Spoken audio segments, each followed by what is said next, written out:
स्वागत छ साथीहरु। आजको यस भिडियोमा फेरि पनि मैले तपाईहरुलाई एउटा नयाँ भिडियो लिएर आइसकेको छु। साथीहरु देख्दै हुनुहुन्छ कर्मचारी आवश्यकता सम्बन्धीको यो भिडियो रहेको छ। लक्ष्मी लघु वित्त वित्तीय संस्था लिमिटेडको। साथीहरु यो चाहिँ एउटा नेपालमा चाहिँ प्रतिष्ठित लघु वित्त मध्येको एक लघु वित्त हो साथीहरु हैन। यसमा चाहिँ भर्खरै मात्र प्रकाशन भएको यो सूचना रहेको छ। 2082 साल 7 को महिना 13 गते लक्ष्मी लघु वित्त वित्तीय संस्था लिमिटेड नेपाल राष्ट्र बैंकबाट घ वर्गको वित्तीय कारोबार गर्न इजाजत प्राप्त राष्ट्रिय स्तरको लघु वित्त वित्तीय संस्था हो। लक्ष्मी सनराइज बैंकको सहायक कम्पनीको रूपमा प्रतिबद्ध यस संस्थाको हाल 7 वटै प्रदेशमा 90 वटा शाखा कार्यालयहरूबाट लघु वित्त सेवा प्रदान गरिरहेको छ। वित्तीय सेवा नपुगेका क्षेत्र वर्गमा लघु वित्तका सम्पूर्ण सेवा सुविधाहरू लघु कर्जा, लघु बचत, लघु बीमा, विप्रेषण, मोबाइल बैंकिङ प्रदान गरी सो क्षेत्र वर्गको आर्थिक तथा सामाजिक विकासमा योगदान पुर्याउने मुख्य लक्ष्य यस संस्थाले लिएको छ।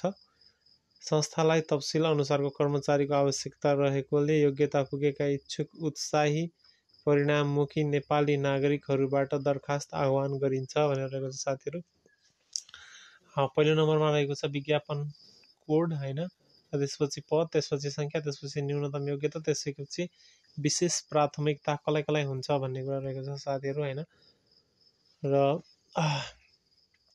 पहिलो नम्बरमा रहेको छ 2082 साल 83 साल 01 भनेर विज्ञापन कोड रहेको छ। यसमा चाहिँ सूचना प्रविधि सहायक स्तरको आईटी विभाग हेर्ने 1 जना मागेको छ। यसको लागि चाहिँ मान्यता प्राप्त शिक्षण संस्थाबाट आईटी विषयबाट स्नातक तह वा सोसर उत्तीर्ण गरेको भनेर रहेको छ हैन साथीहरु।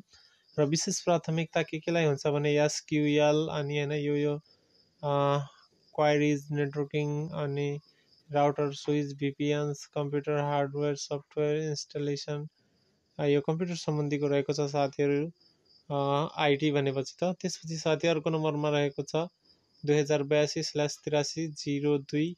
यसमा रहेको छ कनिष्ठ सहायक साथीहरु केही भनेर मागेको छ। अब यसमा 10 जना, 15 जना, 20 जना, 25 जना, 30 जना, 40 जना, 50 जना कति हुन्छन् ठ्याक्कै थाहा हुँदैन। तर पनि अब 90 वटा शाखा छ भनेर माथि खुलाएको छ हैन। 90 वटा शाखा छ 7 प्रदेशमा भनेपछि केही नभए पनि नियर अबाउट 50 जना चाहिँ अवश्य माग होला भन्ने मेरो चाहिँ एउटा अनुमान हो हैन। तर ठ्याक्कै त्यति नै हुन्छ भन्ने चाहिँ हुँदैन साथीहरु हैन। तर पनि 90 बाट 90 नभए पनि 50 भए पनि 50 जति चाहिँ होला भन्ने हो। र यसको लागि तपाईसँग +2 को प्रमाणपत्र छ भनेपछि तपाईले एप्लाई गर्न सक्नुहुन्छ, तपाईसँग अनुभव भए पनि नभए पनि हैन। र तपाईले चाहिँ विशेष प्राथमिकता भनेर यहाँ रहेको थियो। विशेष प्राथमिकता तपाईले चाहिँ लघु वित्त संस्थामा चाहिँ फिल्ड सञ्चालन सम्बन्धी कम्तीमा 1 वर्ष काम गरेको हुनुपर्ने छ भनेको छ। त्यसैगरी मोटरसाइकल / स्कुटर भएकोलाई विशेष प्राथमिकता दिइनेछ भनेको छ। यदि छैन भनेपछि पनि तपाईले एप्लाई गर्न सक्नुहुन्छ। तपाई अहिले भर्खरै मात्र +2 पनि पास गर्नु भएको छ भने एप्लाई गर्न मिल्यो। तर प्राथमिकता उनीहरुलाई हुन्छ जसले चाहिँ 1 वर्ष काम गरिसकेका छ, स्कुटर या बाइकको लाइसेन्स छ तिनीहरुलाई हुन्छ भनेर रहेको छ।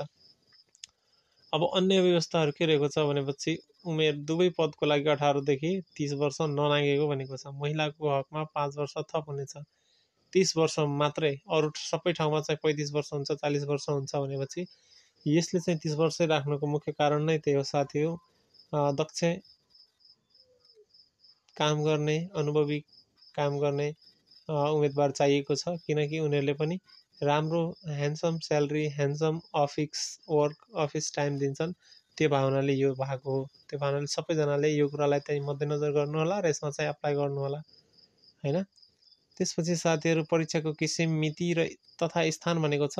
कनिष्ठ सहायक पदको लागि संस्थाको आवश्यकता अनुसार प्रदेश अनुसार छनौट गरिने भएको हुँदा अब तपाई कुन प्रदेशमा हुनुहुन्छ त्यो प्रदेशको अनुसार हुन्छ या कसरी हुन्छ, प्रदेश अनुसार हुन्छ भनेको छ। पछि जानकारी गराइनेछ भनेको छ। सूचना प्रविधि सहायक आईटी विभागको लागि टेलिफोन मार्फत जानकारी गराइनेछ।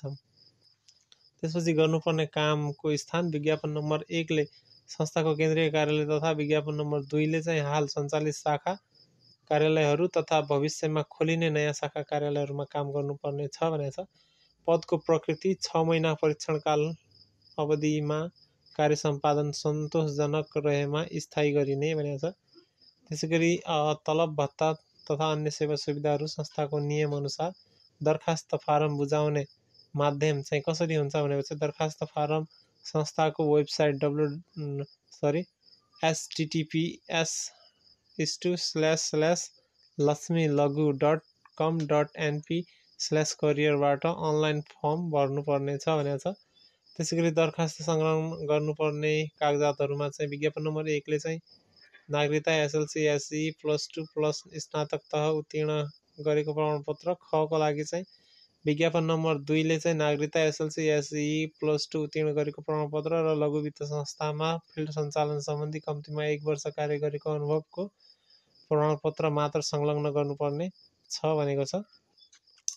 त्यसपछि दरखास्त फारम भर्ने अन्तिम मिति पनि रहेको छ साथीहरू 2082 साल 7 महिना 28 गते कार्यालय समयभित्र हैन। सम्पर्क मिति वेबसाइट संस्थाको वेबसाइटमा चाहिँ laxmilaghu.com.np मार्फत परीक्षाको किसिम, परीक्षा हुने स्थान, परीक्षा हुने मिति सम्बन्धी जानकारी गराइनेछ भनेको छ। बिहीबार कार्तिक 13 2082 नेपाल समाचार पत्रमा चाहिँ यो सूचना प्रकाशित भएको थियो।